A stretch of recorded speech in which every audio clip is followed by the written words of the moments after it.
Court में कभी मेरे से किसी का दिल दुखा हो तो उसके लिए मुझे क्षमा कर दें। इसी भावुक लाइन के साथ चीफ जस्टिस डीवाई चंद्रचूड़ ने सुप्रीम कोर्ट में अपने लास्ट वर्किंग डे का समापन किया। Chief justice of India DY Chandrachud 10 November यानी रविवार को अपने पद से रिटायर हो जाएंगे। उनकी जगह justice Sanjeev Khanna supreme court के नए चीफ जस्टिस होंगे। चीफ जस्टिस डीवाई चंद्रचूड़ शुक्रवार को कोर्ट में अपनी आखिरी बात बोलकर विदा हुए। उन्होंने कहा, कोर्ट में कभी मेरे से किसी का दिल दुखा हो तो उसके लिए मुझे क्षमा कर दें। मिच्छामि दुक्कड़म, क्योंकि कोर्ट में मेरी ऐसी कोई भावना नहीं रही। कल से मैं ऐसे न्याय नहीं कर पाऊंगा, लेकिन मुझे काफ़ी संतुष्टि है। मेरे बाद सोमवार को ये जिम्मेदारी संभालने आ रहे जस्टिस संजीव खन्ना के अनुभव काफ़ी विस्तृत हैं, वे काबिल हैं और प्रतिभावान हैं। बता दें कि जस्टिस संजीव खन्ना वर्तमान में सुप्रीम कोर्ट के सबसे वरिष्ठ जज हैं। जस्टिस खन्ना भारत के 51वें चीफ जस्टिस होंगे। जस्टिस खन्ना सोमवार 11 नवंबर को कार्यभार संभालेंगे। वहीं अगर सीजेआई चंद्रचूड़ की बात करें तो उन्होंने 9 नवंबर 2022 को पदभार ग्रहण किया था। उन्होंने आज अपने 2 साल के कार्यकाल के समाप्त होने के बाद अपने पद से विदाई ली। अपने 2 साल के कार्यकाल में उन्होंने देश के कई बड़े फैसलों में मुख्य भूमिका निभाई थी। राम मंदिर फैसले वाली संवैधानिक बेंच में थे justice D Y Chandrachud.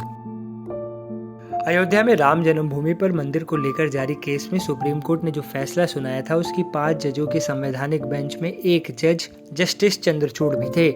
Supreme court के फैसले के बाद ही अयोध्या में राम मंदिर निर्माण शुरू हुआ, जहां इसी साल 22 जनवरी को रामलला की मूर्ति की प्राण प्रतिष्ठा की गई थी।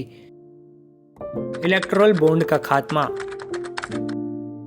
भारत सरकार ने इलेक्टोरल बॉन्ड की शुरुआत राजनीतिक दलों की फंडिंग के लिए की थी, लेकिन चीफ जस्टिस की अगुवाई वाली बेंच ने ही इसे खारिज कर दिया था। बेंच का कहना था कि यह व्यवस्था पारदर्शी नहीं है। समलैंगिक विवाह पर बताया था अपना रुख। समलैंगिक विवाह मामले पर सुनवाई भी चीफ जस्टिस डीवाई चंद्रचूड़ ने ही की थी।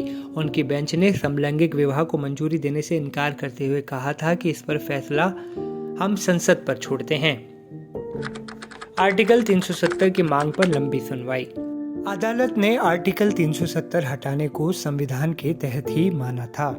आर्टिकल 370 के मुद्दे पर चीफ जस्टिस ने कहा था कि जजों ने संविधान और कानून के दायरे में रहकर ही फैसला लिया है। धर्म बदलने को बताया था निजता का अधिकार।